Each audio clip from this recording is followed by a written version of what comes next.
Pemirsa, ketemu lagi dengan channel Anda, channel yang didedikasikan untuk berbagi pengetahuan dan belajar sepanjang hayat. Juga channel untuk amar makruf media sosial. Jangan lupa klik subscribe jika Anda memandang bahwa channel ini bermanfaat bagi Anda semua. Dan kalau YouTube ini, kalau video ini sampai ke gadget Anda, ini adalah berkat editor channel kita, Mas Heri Teguh Yono, di SMP Negeri 2 Karanganyar di Kabupaten Ngawi. Malam ini kita akan berbicara mengenai program pemerintahan baru nanti, Presiden Prabowo setelah dilantik, yaitu makan siang gratis untuk anak-anak sekolah. Apa yang kita bicarakan?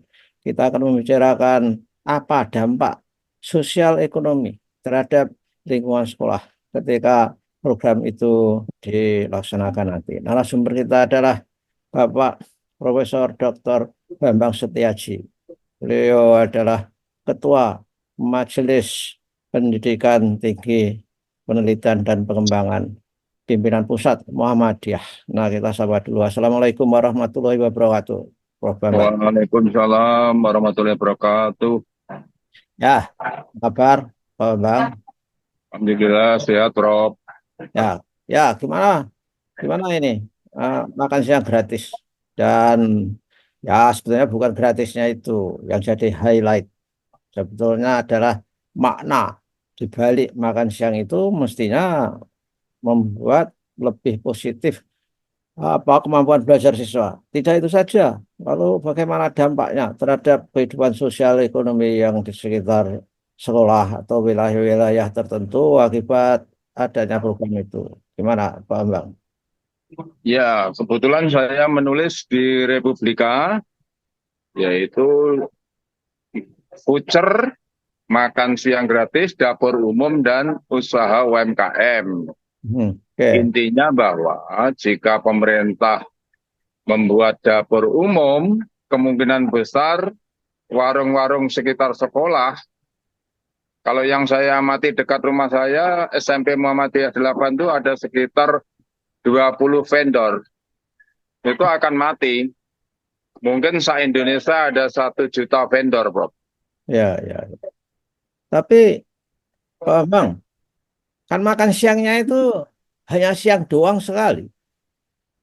Ini bisa matikan. Vendor itu juga melayani hanya siang hari, waktu anak-anak istirahat. Oh, Memang itu warung-warung sekolah gerobak dorong itu loh, Bro. ya, ya. Oke.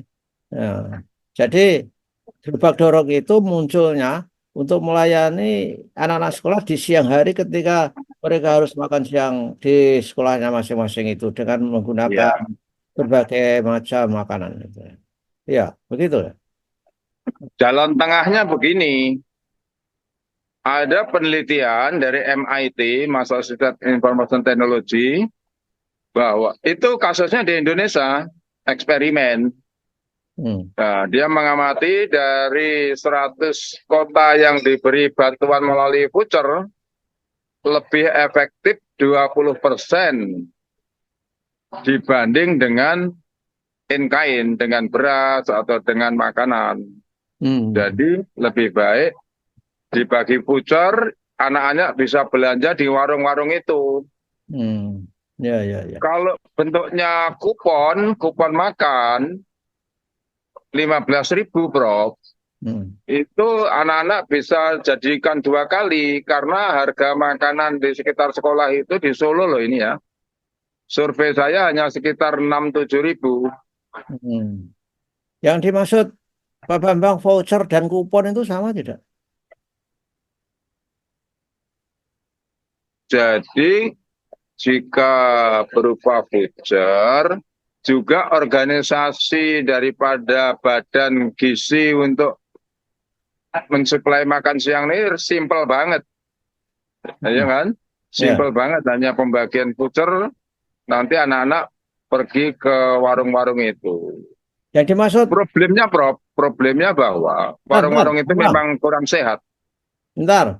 Yang dimaksud Pak Bambang voucher itu sama dengan kupon. Tadi menyebut voucher atau kupon atau voucher dan kupon. Apa maksudnya? voucher makan yang Oke. nanti bisa diuangkan kepada pemerintah. Itu yang penelitian dari MIT. Hmm. Ya, ya, ya. Ya, MIT. Percobaan MIT itu menunjukkan bahwa dengan sistem voucher ini sampelnya malah di Indonesia Ya, 20% lebih efektif dalam menurunkan kemiskinan.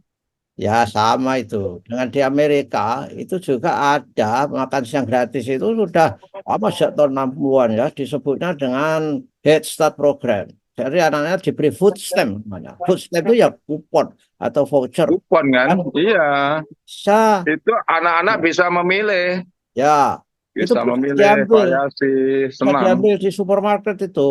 Kalau di Amerika food stamp-nya itu. Dan itu berlebih bahkan meluber sampai ke orang tuanya, terutama mahasiswa Indonesia yang sekolah di Amerika itu kan otomatis orang miskin jadinya. Kalau membawa anak dua gitu. Nah, lalu Iya, apa? Kok Pak Bambang bisa bentuknya apa, dapur dapur umum itu seperti apa? Itu yang dapur umum itu bentuknya pemerintah meminta catering-catering untuk menyelenggarakan dapur umum. ya. Nah, lebih baik kalau dibagi voucher, tidak perlu dapur umum yang melayani vendor-vendor itu, tetapi masalahnya ini minyaknya, pewarna, pengawet mereka nggak standar harus dibina. Malah kesempatan membina yang bisa menjadi melayani ini harus yang sehat. Ya, ya, ya harus ada sosialisasi saya kira. Kan niatnya itu akan memberi makanan sehat supaya anak-anak memiliki gizi yang lebih baik. Karena syarat teoretik di mana ketika anak gizinya baik, belajarnya adalah lebih baik. Nah, jadi tentu saja kalau apa skimnya berdasarkan dapur umum itu, Pak Bambang, itu yang bisa Iya, akses kan yang bisa yang sudah kuat-kuat saja itu vendor-vendornya itu. Sehingga iya. Menyediakan 3.000 box kan perusahaan besar, ya lumayan besar. oh, Jadi itu istilahnya dalam ekonomi crowding out. Kalau hmm, pemerintah masuk, swasta mati, ya, ya. swasta keluar. Hmm. Oke, Kasihan itu. ya, ya. Itu kayak sebetulnya tidak apa. Ini akan indifference itu. Ada pada indifferent curve gitu. Jadi eh, kesejahteraan kesejahteraan masyarakatnya itu loh akibat adanya dapur-dapur umum itu. Apa memang sudah positif bentuknya akan dapur umum, Pak Bambang? Ya, Ya, positif. Ya, ya, wah luar biasa ya. ya ini masukan ya, Bro. Masukan supaya kalau bisa jangan berupa dapur umum, tapi membagikan suatu voucher nanti anak-anak belanja. Kalau uang, Bro, juga sebaliknya. Ya, Karena anak-anak ini merokok sejak kelas 3 SD ternyata. ya. Jumlah perokoknya itu 27 juta ya, Hmm. Indonesia. Lebih. Di mana itu dimulai dari kelas 3 SD, tapi umumnya SMP SMA. Tapi Oh, ada sekian persen itu mulai kelas 3 SD. oh, SMK banyak juga orang merokok. Sehingga paling tepat itu memang voucher makan, hanya boleh dibelikan untuk ditukar untuk bahan-bahan makan. Kenapa nggak diserahkan sekolah saja di samping voucher? Sekolah kan juga bisa seperti memberdayakan dirinya, kemudian melibatkan melibatkan orang tua, komite sekolah, dan juga Nah, melibatkan sama saja, sama-sama matinya nanti warung-warung itu, warung-warung kecil. ya warung kecil. Ya, Maksud saya malah anu aja, dikumpulkan warung-warung itu boleh melayani anak-anak, tapi kesehatannya seperti ini, gizinya seperti ini, begitu. ya tentu saja sekolah kan bisa melibatkan warung-warung itu. Kemudian Ya, maksudnya yang mengkoordinir itu adalah sekolah. Biar anak itu merasa memiliki ownership terhadap sekolahnya bahwa oh ini sekolah memiliki program yang baik untuk menyediakan makanan gratis. Voucher itu kalau Misalkan saja siapa yang membagi, misalkan saja itu bahayanya akan ada juga yang apa yang disebut dengan apa exclusivity dan inclusivity error di dalam membagi bantuan-bantuan yang seperti itu. Orang yang nggak berhak adalah bisa mendapatkan, sekarang yang berhak eh, nggak bisa mendapatkan. Ya contohnya di bantuan langsung tunai itu kan juga ada error-error seperti itu. Nah, ini kan memang tidak gampang Ya, ya. Pada ya lebih baik sekolah ya, Bro. ya, Sekolah lebih baik untuk kan itu bukan pekerjaan yang sulit itu loh. Bisa disambi mengajar itu loh. Mengajar sambil membagikan. Tapi jangan masak sendiri, nanti nggak ngajar malah masak. ya makanya melibatkan orang tua siswa. Kan orang tua siswa kemudian mengajak vendor-vendor itu, yang vendor-vendor ada di gerobak-gerobak itu diajak. Tentu saja ini perlu waktu. Kan waktunya masih 5 tahun program itu. Jadi Hmm. eh, masih lama dan tentu saja pertama kali itu banyak banyak masalah itu dan harus di apa direncanakan dengan baik Pak Bambang.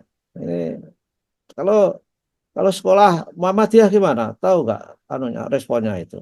Atau di perguruan tinggi nggak ada ya? Eh, Belum, belum begitu.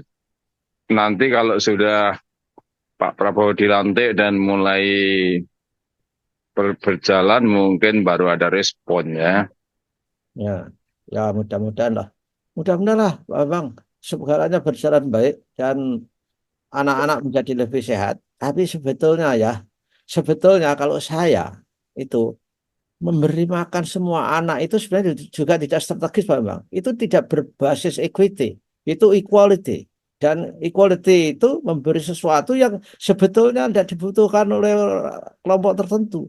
Kalau basisnya Iya, equity itu lebih bagus. Jadi anak orang kaya itu nggak usah, tapi dia misalnya suruh uh, bawa sendiri seperti di Amerika, anak orang kaya itu malah membayar sekolahnya untuk menyediakan makanan. Anak orang miskin ya diberi subsidi dan bahkan gratis makannya di situ. Nah ini kalau pendekatannya equality nggak efektif saya kira. Mestinya iya. equity.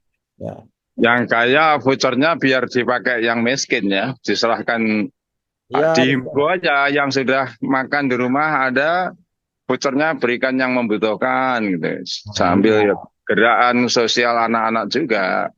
Ya, bagus itu. Jadi jangan memberi kepada anak-anak kita semua hal yang sama yang sebetulnya itu background sosial ekonominya berbeda. Ini sangat bertentangan dengan prinsip keadilan dan equity itu. Saya kira itulah Pak Bambang. Saya kira kita Ya, ini saran kita mudah-mudahan ada manfaatnya. Kalau ada ya insya Allah bisa diadop, kalau tidak ya kita tidak apa-apa karena kan namanya saran Pak Bambang ya. Jadi ini feedback loop dari program makan siang gratis itu.